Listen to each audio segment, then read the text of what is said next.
ഇന്ന് തന്നെ ഡൗൺലോഡ് ചെയ്യൂ. കാണൂ നിങ്ങളുടെ ഫേവറേറ്റ് ഷോസ്. എന്നെ ചതിച്ച് എന്നിൽ നിന്ന് തട്ടിപ്പറിച്ചൊരു ജീവിതം അവള് ജീവിക്കുന്നത് കാണാൻ എനിക്ക് പറ്റില്ല. അത് ഞാൻ തകർക്കും.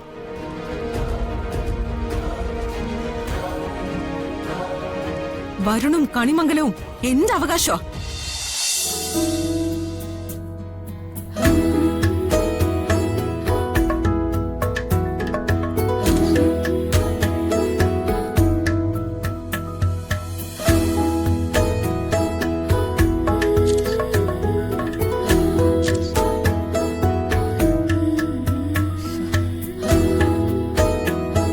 അതെ, മതി മതി മതി, വാ.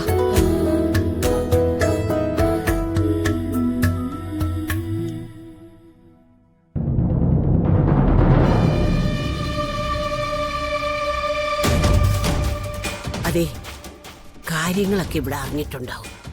എന്ത് പറഞ്ഞാലും അത് കേട്ടില്ല എന്ന് നടിച്ചാൽ മതി. കേട്ടല്ലോ?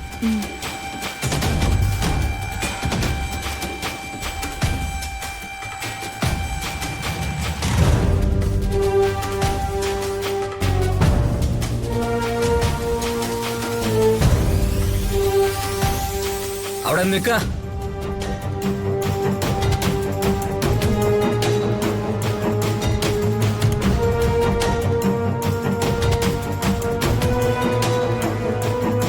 യശോദേ, നീ എന്തിനാ ഇപ്പൊ ഇങ്ങോട്ട് വന്നത്? അവള് പിന്നെ എങ്ങോട്ട് പോവാനാ? അമ്മ മറുപടി പറയണ്ട. ചോദിച്ചാൽ അവള് പറയട്ടെ. പ്രിയങ്ക നിന്നോടാ ചോദിച്ചത്.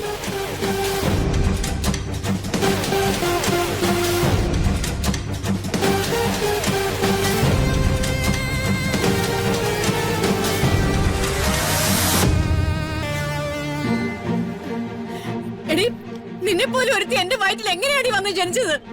ഇത്രയൊക്കെ കള്ളത്തരം കാണിക്കാൻ നീ എങ്ങനെയാ പഠിച്ചത്? നാണമില്ലേ നിനക്ക്? ഇത്രയും നാളും ഗർഭിണിയായിട്ടും ബുദ്ധിയില്ലാത്തവളായി അഭിനയിക്കുകയായിരുന്നല്ലേ? എന്താണ് തലകുനിച്ച് നിൽക്കുന്നത്? കണിമംഗലത്തെ എല്ലാവരോടും കൈ ചൂണ്ടി സംസാരിക്കാൻ ഒരു മടിയില്ലായിരുന്നല്ലോ. നേരെ നോക്കണേ.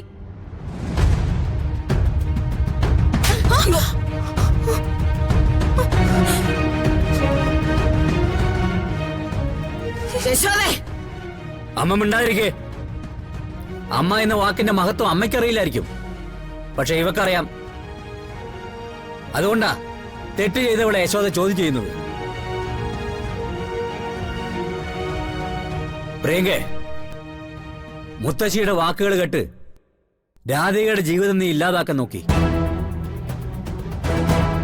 കണിമംഗലത്തുകാരുടെ അഭിമാനം നീ നഷ്ടപ്പെടുത്തി. എന്നിട്ട് പോലും ഭഗവാന്റെ മുന്നില് ഞാനും നിന്റെ അമ്മയും പ്രാർത്ഥിക്കുകയായിരുന്നു നിന്റെ ബുദ്ധി നേരെയാവാൻ വേണ്ടി.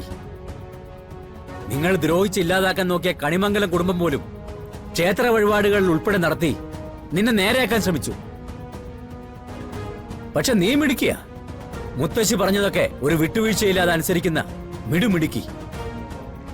എന്താടി, നിനക്കൊന്നും പറയാനില്ലേ?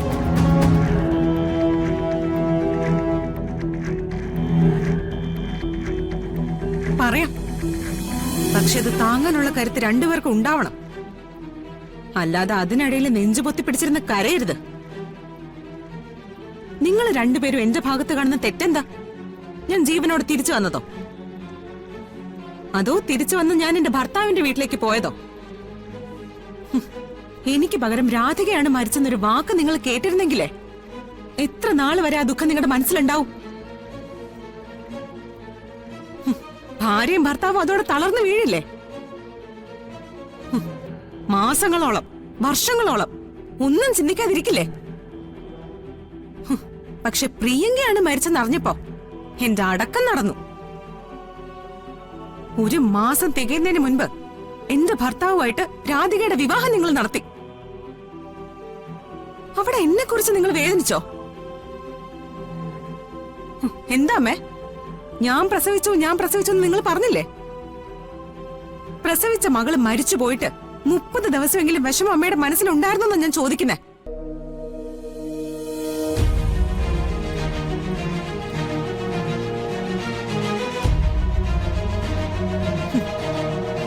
നീതിമാനായ ദേവനാരായണൻ തിരുമേനി, അച്ഛൻ ആരോടാ നീതി കാണിച്ചിരിക്കുന്നെ? എന്റെ ഭർത്താവിനെ, എന്റെ കൂടെ ജീവിച്ചിരുന്ന ആളിനെ വേറൊരുത്തേക്ക് പിടിച്ചു കൊടുത്തപ്പോ അതിൽ എന്തായിരുന്നു നീതി?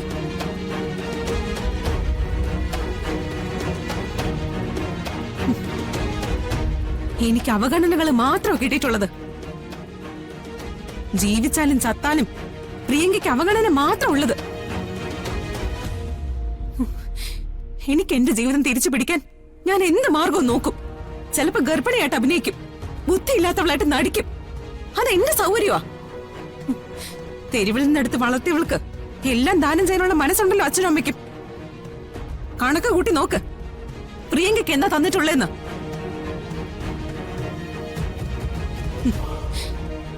എന്നെ ചതിച്ച് എന്നിൽ നിന്ന് തട്ടിപ്പറിച്ചൊരു ജീവിതം അവള് ജീവിക്കുന്നത് കാണാൻ എനിക്ക് പറ്റില്ല. അത് ഞാൻ തകർക്കും.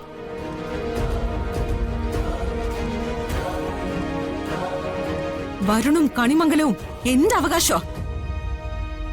അതിന് തടസ്സം നിൽക്കുന്നത് ആരായാലും ഞാൻ അവരെ ഇല്ലായ്മ ചെയ്യും, കൊല്ലും.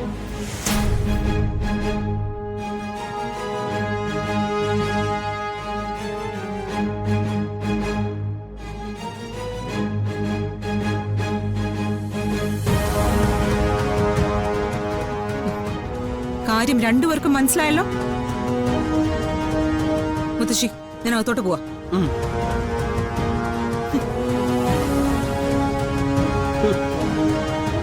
എന്താടാ മിണ്ടാട്ടം മുട്ടിയോ രണ്ടുപേർക്കും? അവള് ചോദിച്ച ചോദ്യങ്ങൾക്ക് ഉത്തരം പറഞ്ഞില്ലല്ലോ രണ്ടുപേരും. ആ, ഇനി നിങ്ങൾ കളി കണ്ടോ. രാധികയ്ക്ക് ധൈര്യം കൊടുക്കുന്ന കണിമംഗലത്തെ ജയഭാരതിക്ക് കിട്ടാൻ പോകുന്ന പണി എന്താണെന്ന് നിങ്ങൾ കണ്ടോ.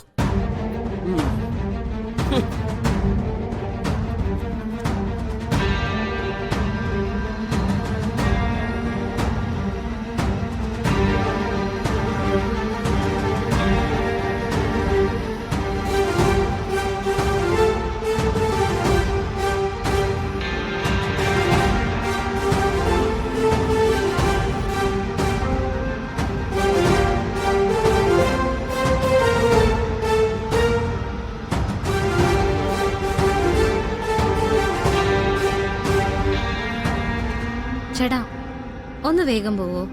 ശരി.